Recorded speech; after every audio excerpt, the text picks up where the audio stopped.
Fast travel. Some people love it, some people hate it. I think it has its proper place, and that's what I want to discuss with you guys today. When you play a game with a vast open world, an Elder Scrolls game for instance, you more than likely will feel the need to use some form of fast travel at one point or another.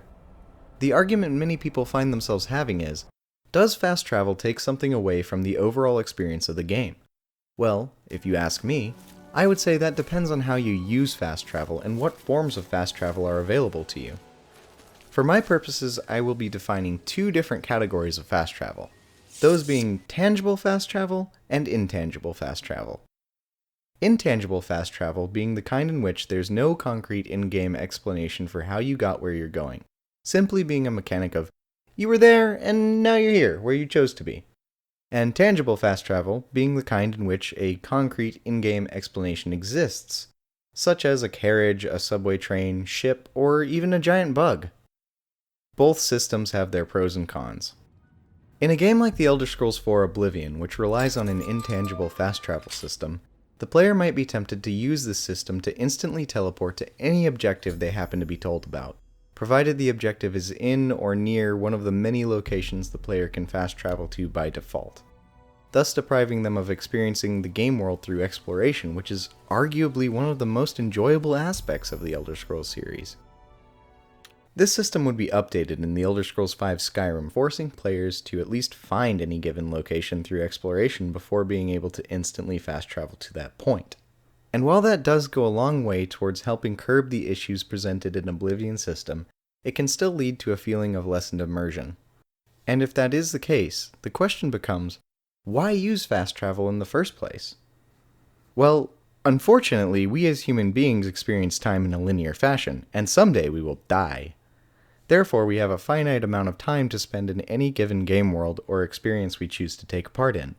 And while some people may choose to spend a greater amount of time in a game world than others, trekking across the vast expanses therein, not using any form of intangible fast travel for immersion's sake, many of us simply need to get from point A to point B so as to experience a greater amount of the game without getting bored in the process.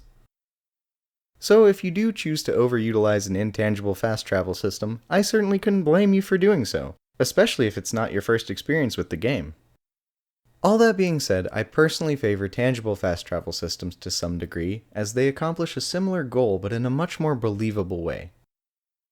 One of my favorite examples of a well-executed tangible fast travel system is the one present in, you guessed it, The Elder Scrolls III Morrowind.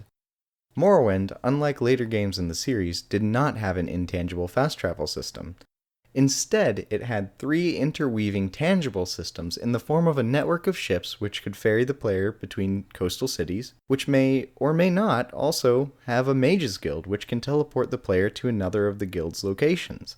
And in that location, perhaps the player will find a Siltstrider station, which is essentially a carriage in the form of a giant bug which one can ride from city to city. On top of this intricate system, the player could also make use of a network of teleportation between various forts which lie primarily in the wilderness, as well as a gondola system for fast travel between the various districts within the game's largest city. Not to mention the mark and recall spell that allows players to mark a single location anywhere in the game world that they could later teleport back to. This may all seem very complicated, and compared to other fast travel systems, it very well may be. However, it gives Morrowind greater depth in this area, while also giving the player incentive to explore the world of Morrowind and learn how things work, which is far more immersive.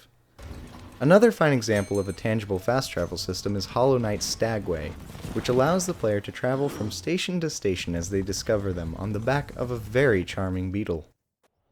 This Stagway functions much the same as the subway system of Spider-Man for the PlayStation 4.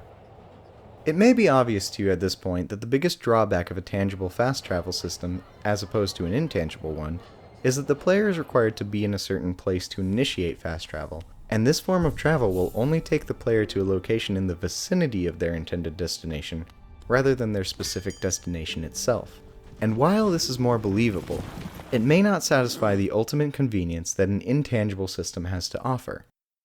Sometimes traveling without fast travel can be boring, and I totally understand that. And while it may break some immersion, I'm ultimately happy that intangible fast travel exists. Because like it or not, fast travel is useful. and allows those without the time or patience to experience a game in their own way. And at the end of the day, we play games for fun, and if using fast travel makes a game more enjoyable for someone, I'm all for it. However, if you do enjoy exploring open worlds, no one is forcing you to use fast travel, and perhaps your experience will be all the better without it. That's the end of today's video. I hope you enjoyed it. I'll see you guys next time.